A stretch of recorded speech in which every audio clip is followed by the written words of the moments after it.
Unstoppable by Cynthia KERSEY.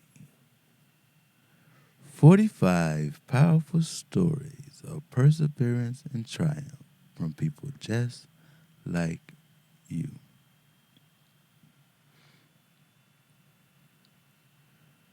Unstoppable.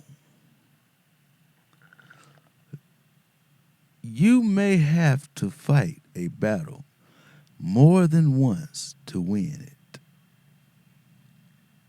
Margaret Thatcher.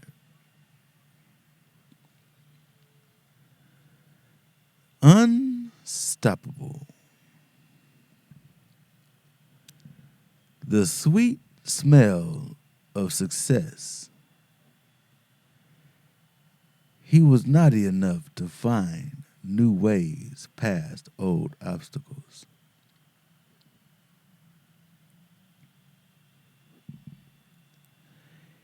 He had it all: a cushy job as a financial analyst with a Fortune 500 company, a nice house in Hilton Head, South Carolina, one of the loveliest places in the United States, a new bride he was crazy about.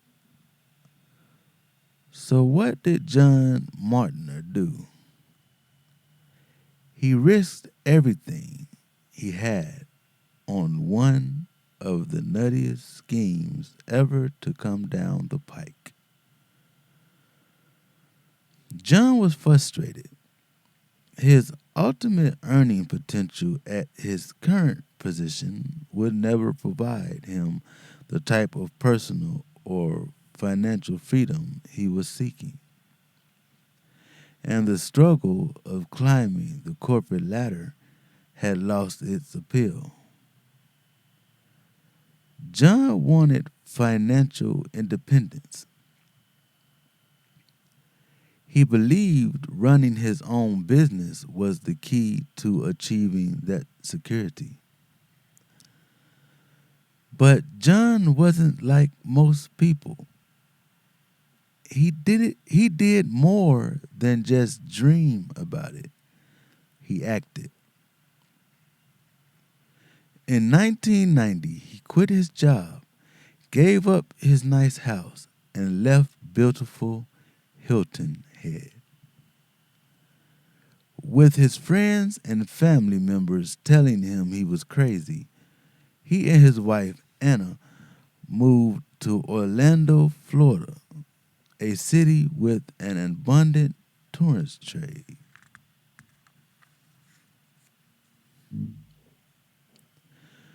John saw his route to financial independence paved with nuts, the cinnamon and sugar coated kind, sold piping hot to customers on the street. Inspired by the pushcart entrepreneurs who work the sidewalks of cities in Europe and propelled by his love of cooking, John spent long hours developing his own special recipe for glazing almonds and pecans.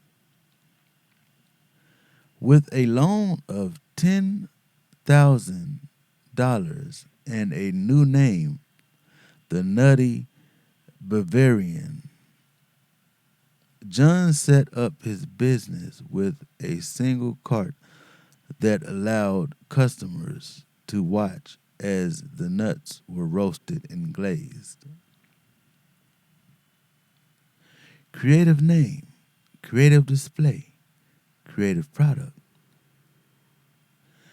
But for all his creativity, John struggled financially, not welcoming the competition. Established concessionaries kept John out of prime commercial areas. At the end of the Nutty Bavarian's first year, John was nearly broke. Anna kept them afloat by working full time as a nurse. John's plan was not working, so the plan had to change. In order to turn around the situation, John knew he had to get a great location. In the Orlando area, the best site for selling high quality snacks was one of the state's world class theme parks. Getting into one of the parks, however, was another story. Florida's Universal Studios told John the only way to get into the park was to put up $100,000 and supply the product. Universal Studios would manage his cart. Major companies like Orville Redenbacher and Haagen-Dazs were already doing that. But to the nutty Bavarian, $100,000 was a lot of pecans. To compete with the big companies, John had to find a creative way around the usual channels. He called the food service department at Universal Studios and spoke with the vice president. John told the man about his irresistible roasted almonds and pecans. The vice president asked John to submit a proposal, which John did immediately. Weeks went by without a word from the executive. John called every day for a month. He dropped off product samples and sent letters. Finally, John sent the vice president a letter stating he wouldn't stop calling until the vice president either agreed to meet with him for 30 minutes or flat out told him to get lost. His letter worked. The vice president agreed to a meeting. Then came the real test of John's imagination. He knew this 30-minute meeting had to be unforgettable. Knowing that the aroma of his freshly roasted almonds and pecans were irresistible, John decided he would let his product do the talking. On the big day, John hauled his roaster into the boardroom and proceeded to make a fresh batch of cinnamon glazed pecans. The nuts churned and clicked against the sides of the copper bowl. The aroma filled the room, then seeped into the hallways. Soon other executives were stopping in to find out what was cooking. The executives found a bowl filled with hot, steamy, freshly glazed pecans. John served everybody. The executives' mouths watered for more. But despite John's appeal to their salivary glands, the executives wanted more time to consider his proposal. More time? Any more time, and John would be looking for a part-time job just to keep nuts in the roaster. John knew it was now or never, and he had an idea. I told them that if they gave me a 30-day trial, I would personally operate my push cart every day for a month, 12 hours a day, and give Universal Studios 25% of my sales. Universal would have no risk, and I would win the opportunity to prove myself and my product. The executives agreed to his proposal.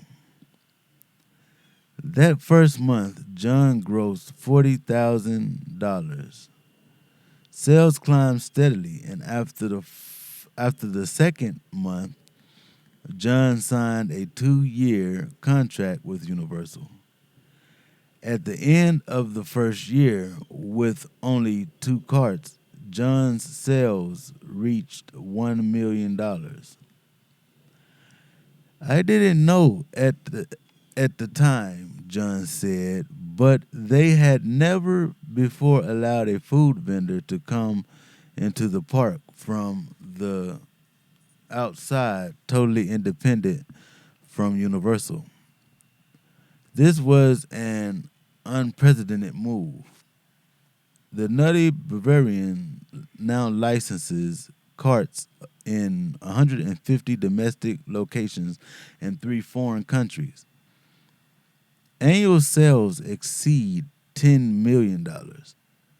John's specially roasted pecans and almonds are President Clinton's favorite snack and have been served at both of his inaugurations. The Nutty Bavarian snacks have also been featured on CNN, and Bryant Gumbel and Willard Scott raved about them on NBC's Today Show. John has been kind enough to share his secret recipe with all of us: a dash of belief, a pinch of audacity, and a roaster full of creativity. All of this was possible because I didn't stop at the first or 100th no I received. If one approach didn't work, I'd try another one, and I never gave up. John Mutner. 45 powerful stories of perseverance and triumph from people just like